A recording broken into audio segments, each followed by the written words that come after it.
नमस्कार दोस्तों, मेरा नाम राजेश बब्बर है और मेरे सहयोगी एस्ट्रो कुलवंत, हम दोनों मिलकर इस चैनल को चलाते हैं। तो दोनों की तरफ से ही आप सबका बहुत बहुत स्वागत है। एस्ट्रो कुलवंत जो है आपके साथ लाइव पे आते हैं चैनल पर। तो आज एक बहुत ही सिंपल टॉपिक मैं लेने जा रहा हूं। जो मेरी पुरानी वीडियोस हैं उन सबका आपने बहुत सपोर्ट किया है, उसके लिए बहुत बहुत धन्यवाद। तो ऐसे ही हमारे चैनल को सपोर्ट करिए, सब्सक्राइब करिए, अपने फ्रेंड्स अपने रिलेटिव्स के साथ इसको शेयर करिए। तो एक छोटी सी वीडियो है, सिंपल इन्फॉर्मेशन है। बहुत सी कंफ्यूजन रहती है, बहुत से लोग ज्योतिष पढ़ते हैं लेकिन उनको एक बेसिक चीज क्लियर नहीं हो पाती है। तो बेसिक आज मैं कुछ आपको क्लियर करने जा रहा हूँ, तो इस वीडियो को अंत तक जरूर देखिए। तो वीडियो आरंभ करने से पहले भगवान गणेश जी और भगवान शनिदेव से आराधना करूंगा, सबके घर में सुख और शांति बनाए रखें। तो आज का जो टॉपिक है, जैसे आप बोर्ड पे देख रहे हैं, वो है अस्त ग्रह। अस्त ग्रह कब होता है, क्या इसका फल होता है। और बहुत से लोग डर जाते हैं कुंडली देखकर, सॉफ्टवेयर में कुंडली चेक करते हैं, वहां पे लिखा रहता है आपके मरकरी या बुधदेव अस्त हैं, गुरु अस्त हैं, शनि अस्त हैं, शुक्र अस्त हैं तो उसके अकॉर्डिंग आपके जो चीजें हैं वो बिगड़ जाएंगी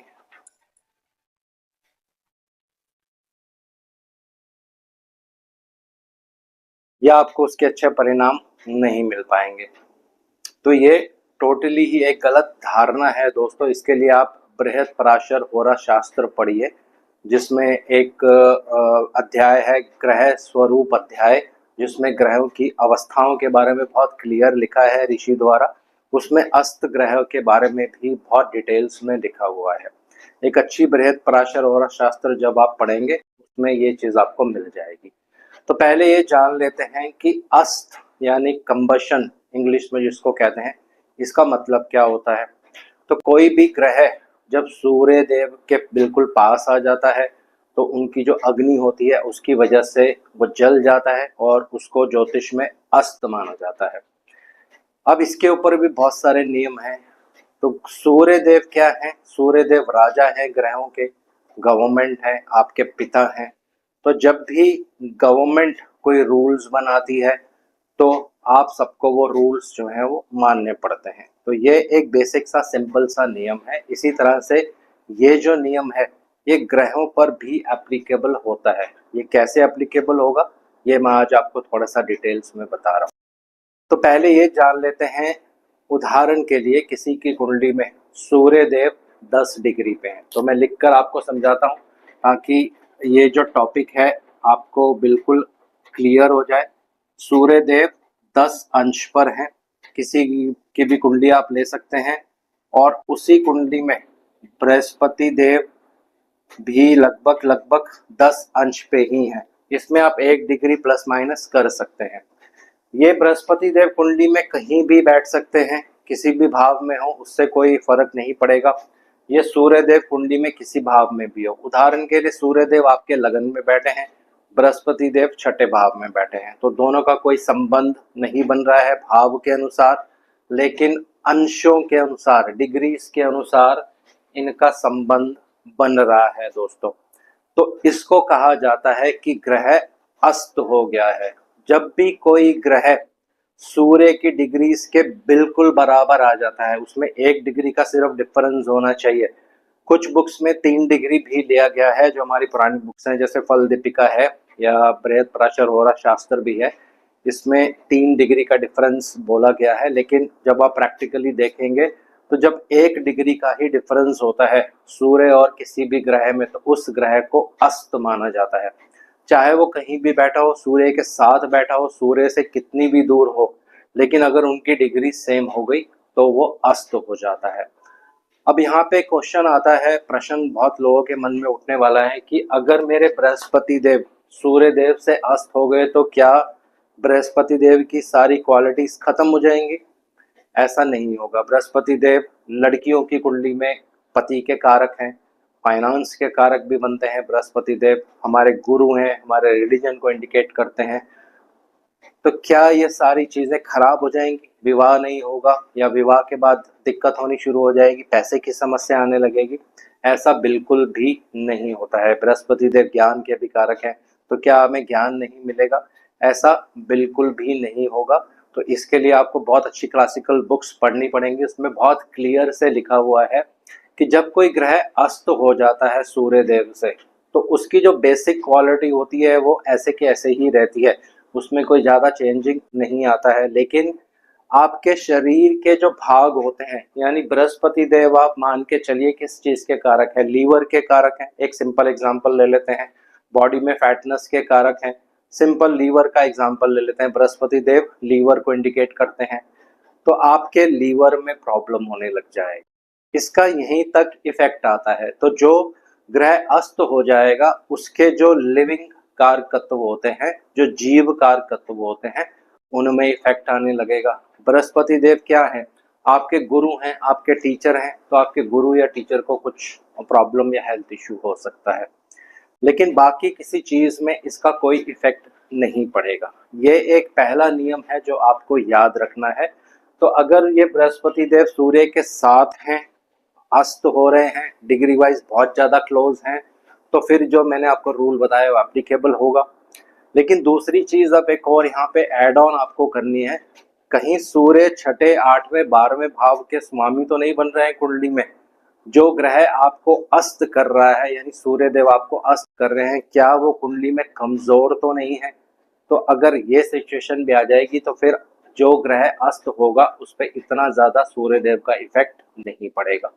लेकिन अगर सूर्यदेव स्ट्रांग हैं कुंडली में, मान लीजिए सूर्यदेव एरीज में है, मेष राशि में है, उच्च के हो जाते हैं, डिग्री वाइज भी बहुत स्ट्रांग है, और 10 वर्ग जो बल होता है, जो ग्रह के बल के लिए देखा जाता है, उसमें भी अगर सूर्यदेव स्ट्रांग है तो फिर क्या होगा, बृहस्पति देव के ऊपर इसका इफेक्ट आएगा। कोई भी ग्रह साथ में हो सकता है, तो मैंने उदाहरण बृहस्पति देव का लिया है। बृहस्पति देव ज्ञान के कारक हैं दोस्तों। तो जब सूर्य देव का इफेक्ट बृहस्पति देव पर आएगा तो सूर्य देव क्या है, घमंड के कारक हैं, ईगो के कारक हैं। तो आपके ज्ञान की वजह से आपके अंदर ईगो आनी शुरू हो जाएगी।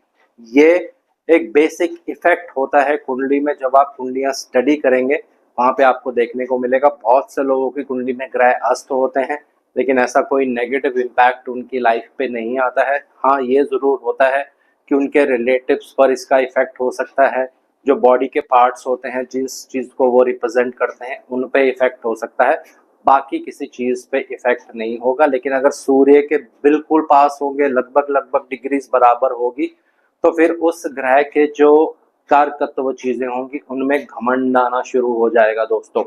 मान लीजिए ये कॉम्बिनेशन जो आपको मैं बता रहा हूँ, अगर एक व्यक्ति के पास अच्छा ज्ञान है तो उसके अंदर घमंड आने लग जाएगा। यहीं पे अगर मैं शुक्र देव को कर देता हूँ, तो शुक्र देव क्या है, पत्नी के कारक हैं, तो पत्नी में घमंड आना शुरू हो जाएगा। शुक्र देव पैसे के कारक हैं, अगर आपके पास बहुत पैसा आ गया तो उसको लेकर आपको घमंड आना शुरू हो जाएगा दोस्तों। तो अस्त ग्रह को इस तरह से आपको डील करना है। ऐसा नहीं कि आपने कुंडली में देखा कि मेरे बुध देव तो अस्त हैं। तो एक उदाहरण और लेते हैं यहाँ पे, एक सिंपल उदाहरण, मान लीजिए सूर्य किसी के 10 डिग्री पे ही है और उनके साथ में बुध देव आ जाते हैं लगभग मान लीजिए 9 डिग्री पर। तो अब ये सूर्य देव की तरफ मूव कर रहे हैं, तो यहाँ जो बुध देव के जो बेसिक लिविंग चीजें होती हैं उनमें प्रॉब्लम आनी शुरू हो जाएगी। बुध देव क्या स्किन प्रॉब्लम को इंडिकेट करते हैं, तो आपको स्किन से रिलेटेड प्रॉब्लम हो सकती है।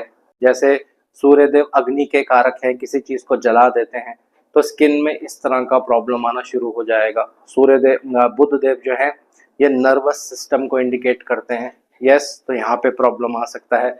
लेकिन ऐसा नहीं होगा कि अगर आपके बुध देव बिल्कुल डिग्री वाइज सूर्य देव के पास हैं तो आपके एजुकेशन में प्रॉब्लम आ जाएगा, ये बच्चा पढ़ने में वीक हो जाएगा, ऐसा नहीं होगा।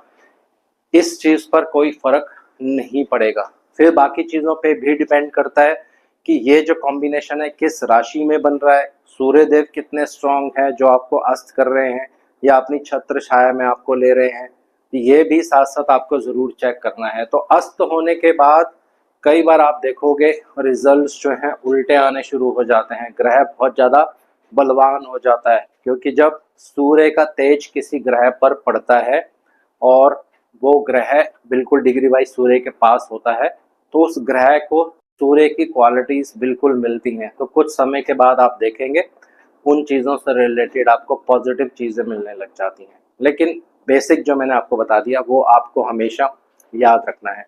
मान लीजिए एक उदाहरण और लेते हैं, किसी के शनिदेव कुंडली में अस्त हैं, सूर्यदेव के साथ बैठे हैं और अस्त हो गए हैं कुंडली में, सूर्यदेव की डिग्रीज 10 हैं, शनिदेव की डिग्रीज 9 हैं, तो आप स्ट्रेट अवे ये प्रिडिक्शन नहीं कर सकते हैं कि आपका प्रोफेशन बिल्कुल खराब हो जाएगा या किसी तरह से आप जॉब करेंगे वहाँ पे प्रॉब्लम आनी शुरू हो जाएगी।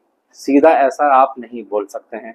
सिर्फ जो शनिदेव की लिविंग थिंग्स होती हैं उनमें प्रॉब्लम आने लगेगा। शनिदेव क्या है, पैरों को इंडिकेट करते हैं, टांगों को इंडिकेट करते हैं, तो आपको इस एरिया में प्रॉब्लम आना शुरू हो जाएगा। बड़े भाई को इंडिकेट करते हैं शनिदेव, तो बड़े भाई से रिलेशन जो है वो खराब होने शुरू हो जाएंगे।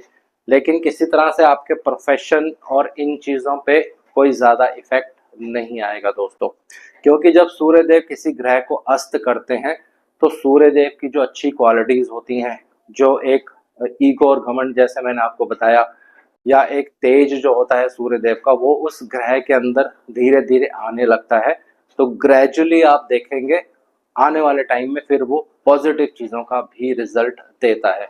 तो अस्त ग्रहों को समझने का ये एक सिंपल सा नियम है। सिर्फ कुंडली देख के आप बोल देते हैं कि ग्रह अस्त है, अब इन चीज़ों पे आपको नेगेटिव इम्पैक्ट आएगा, तो ऐसा बिल्कुल भी नहीं होता है। ये किसी भी हमारी क्लासिकल बुक्स हैं वहाँ पर ऐसा मेंशन नहीं किया हुआ है, कोई भी बुक आप पढ़ सकते हैं। अस्त ग्रहों का ये बेसिक एक नियम होता है जो आपको फॉलो करना है दोस्तों।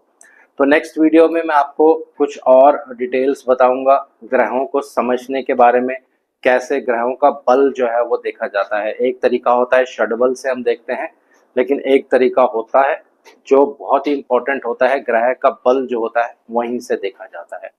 तो आज इस वीडियो को यहीं विराम दे रहा हूँ। आशा करता हूँ सब कुशल मंगल होंगे। भगवान शनिदेव से आराधना करूंगा सबके घर में सुख और शांति बनाए रखें।